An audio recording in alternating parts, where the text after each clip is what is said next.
Agar kita jadi orang yang sabar, ingatlah selalu pahala yang besar dengan kesabaran kita.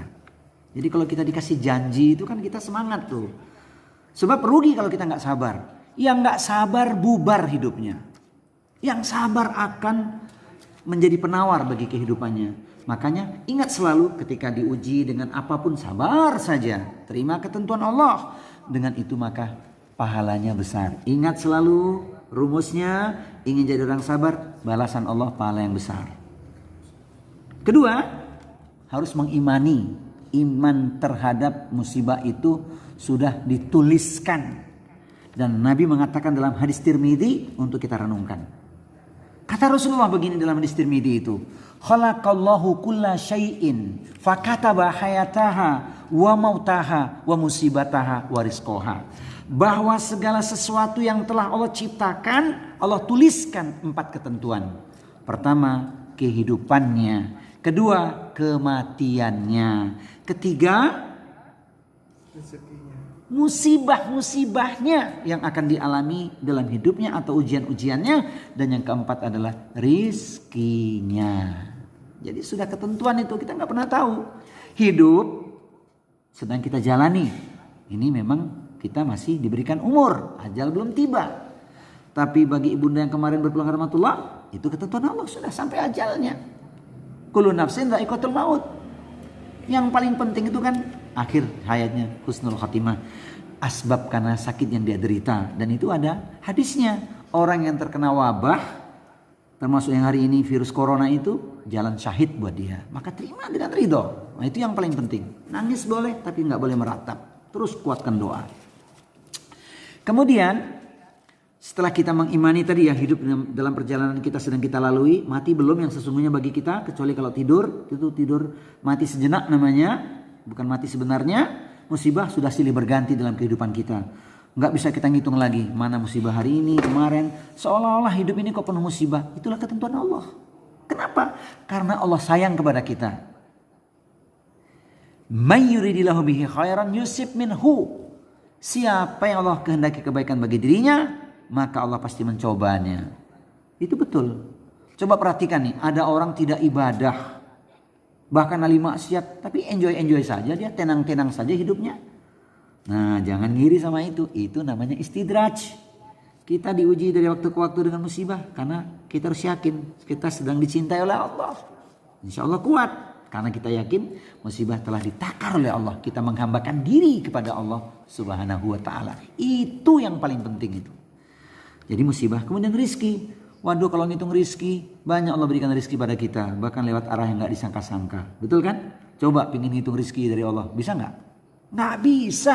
Wa in ta'uddu ni'matallahi la tuhsuha. Innal insana la dhulumun kafar. Kalau engkau ingin hitung nikmat Allah, kau pasti gak mampu untuk menghitungnya. Nggak akan mampu. Tapi manusia itu kadang-kadang zalim, lupa diri, mengingkari nikmat Allah Subhanahu wa ta'ala. Itu yang terjadi. Maka kita berlindung kepada Allah supaya kita jadi orang yang senantiasa pandai mensyukuri nikmatnya. Nah, jadi kalau bicara ketentuan sudah. Ingat yang pertama, rumus cara jadi orang sabar, yaitu ingat, yakin pahala yang besar bagi orang yang sabar. Kedua, mengimani musibah itu sudah merupakan sunatullah. Pasti hukum alam, ketentuan Allah, nggak bisa dielakkan. Yang bisa kita lakukan hanya berdoa. Semoga kita dihindarkan dari hal yang kita nggak mampu untuk memikulnya. Kemudian yang ketiga, agar kita semakin kuat kesabarannya, yakin ada hikmah di balik peristiwa. Apa hikmahnya? Saya ingin memberikan nasihat untuk Ananda bertiga. Kalian harus jadi anak yang soleh solihah. Nah, itu hikmah terbesar. Kenapa? Karena ingin mendapatkan keutamaan, yaitu amal, doa yang kalian lakukan akan sampai pahalanya pada ibunda tercinta. Jadi kalian beramal soleh, itu sampai untuk ibunda. Contohnya ketika bersedekah. Kalian bersedekah, ya Allah, sedekah ini jadikan pahalanya untuk diriku dan untuk ibuku. Dapat pahala itu. Ketika berdoa, Rabbi firli wali walidayya warhamhuma kama rabbayani shaghira, dapat ampunan dapat ampunan untuk orang tua. Niatkan untuk ibunda tercinta. Itu dia. Itu hikmah terbesar ketika sudah kehilangan orang yang dicintai. Memang itu kesedihan, nggak bisa diingkari. Tapi itulah cara Allah untuk menguatkan batin, menguatkan rohani. Jadi hikmah terbesar itu ya. Ambil hikmahnya, kalian harus jadi generasi robbani. Makanya orang tua akan berdoa itu. Doanya nggak asing lagi. Yaitu Rabbana hablana min azwajina wa dzurriyyatina qurrata a'yunin waj'alna lil muttaqina imama. Jangan lupa doa itu diabadikan di Al-Qur'an pada surat Al-Furqan. Surat yang ke-25 di ayat nomor 74. Ustaz, doa itu apa untuk orang tua saja? Buat kita semua. Karena itu keluarga itu. Bukan untuk yang jomblo saja. Kakek nenek semua berdoa dengan doa itu. Karena itu permohonan yang baik. Anak keturunan itu keluarga semua itu. Rabbana hablana min azwajina wa dzurriyyatina qurrata a'yunin waj'alna lil muttaqina imama. Apalagi yang masih jomblo. Mohon dengan doa itu. Apa hikmahnya lagi? Hikmahnya makin kuat persaudaraan. Makin tumbuh persaudaraan, makin kuat silaturahminya. Itu hikmah yang harus dipetik itu. Kemudian, ada rumusnya lagi. Untuk anda bertiga, orang-orang yang pernah dekat dengan ibu, tapi orang-orang yang baik, teman ngaji dia, lagi masih ada hubungan kekerabatan, sambung silaturahminya, mengalirkan pahala juga untuk ibunda. Itu hikmahnya. Kemudian hikmah yang lain apa? Kebiasaan-kebiasaan baik yang ibu lakukan dulu. Waktu ibu masih ada apa kebiasaan baiknya? Kalian tinggal lanjutkan itu. Dulu mungkin nggak peduli, kurang, tapi sekarang udah otomatis. Ibu udah biasa sholat duha, contohnya sholat duha. Ibu biasa sholat tahajud. Ibu biasa bersedekah. Mushaf Al-Quran berikan ke pondok-pondok pesantren atau orang yang memang ahlul Quran. Di masjid pun boleh. Makin banyak dicetak makin lebih baik, insya Allah. Setelah sedekah jariyah, ilmu bermanfaat, apa lagi? Anak soleh yang mendoakannya. Jadi kalau nggak soleh doanya nggak terangkat. Wajib jadi anak yang soleh. Harus. Dengan cara itulah maka sempurna kebahagiaan orang tua, insya Allah. Kemudian harus menyadari apa itu? Musibah terjadi di antaranya karena kelalaian kita. Nah, ini hikmah buat semua. Orang itu kadang-kadang kan menyalahkan orang lain ya.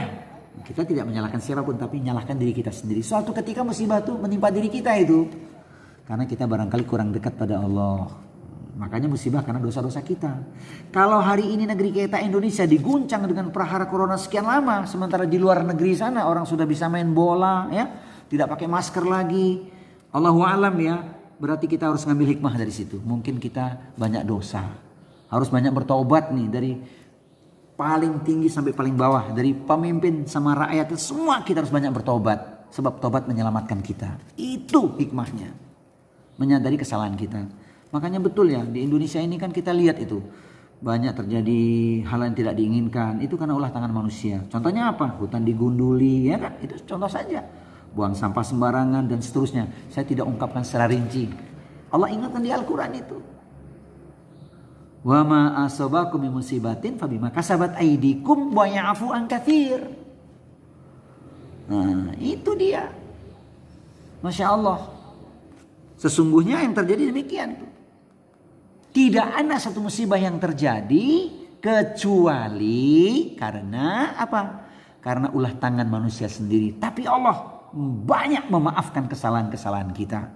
Yuk kita introspeksi.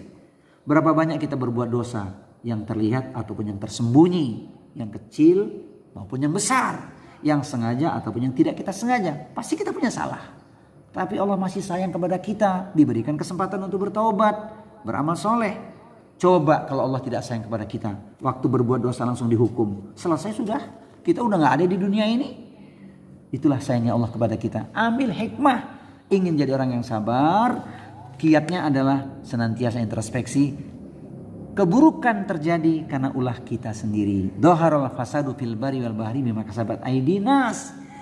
Yudi kalau telah diambil oleh Allahum yarji'un. Nah itu dia Quran surat Ar-Rum surat yang ke-30 ayat nomor 41. Telah nampak kerusakan di darat dan di laut karena ulah perbuatan manusia atau tangan manusia sendiri. Maka Allah berikan sedikit peringatan tuh, diberikan hukuman yang ringan kelas dunia agar kembali ke jalan yang benar, agar bertobat kepada Allah Subhanahu wa taala. Nah, itu yang keempat. Sekarang yang kelima ya, yang terakhir ya. Jadi apapun yang kita alami, selalulah kita bisa mengambil renungan. Caranya apa? Lihat ke bawah. Nah, yaitu apa? Melihat penderitaan orang lain yang ternyata lebih berat dibandingkan apa yang kita alami. Selalu lihat penderitaan orang lain yang ada di bawah kita. Nah, maka kita akan kuat. Apa kata Rasulullah? Unduru ila man huwa asfala minkum wala tanduru ila man huwa fawqakum fa innahu ajdaru alla tazdaru ni'matallahi alaikum. Lihatlah kehidupan orang-orang yang ada di bawahmu. Jangan engkau sibuk melihat kehidupan orang-orang yang ada di atasmu. Karena itulah yang paling tepat untuk dirimu. Jika engkau tidak melakukan itu, maka engkau akan meremehkan nikmat yang sudah Allah berikan kepada dirimu. Coba kita renungkan. Lihat ke bawah, makin kuat kita. Oh, kita bukan orang paling susah. Bukan orang paling menderita. Oh, aku punya ilmu. Aku harus punya semangat. Gitu kan. Lihat ke bawah, banyak orang lebih susah hari ini. Masya Allah. Ya, inilah fitnah zaman itu. Kemudian kita merasakan anugerah Allah sangat banyak. Kalau kita tidak bisa melakukan hal itu, nanti kita remehin nikmat Allah itu. Aku orang paling susah, paling menderita. Masya Allah. Jangan. Lihatlah ke bawah agar kita semakin mensyukuri anugerah Allah Subhanahu wa ta'ala. Nah, ini yang paling penting.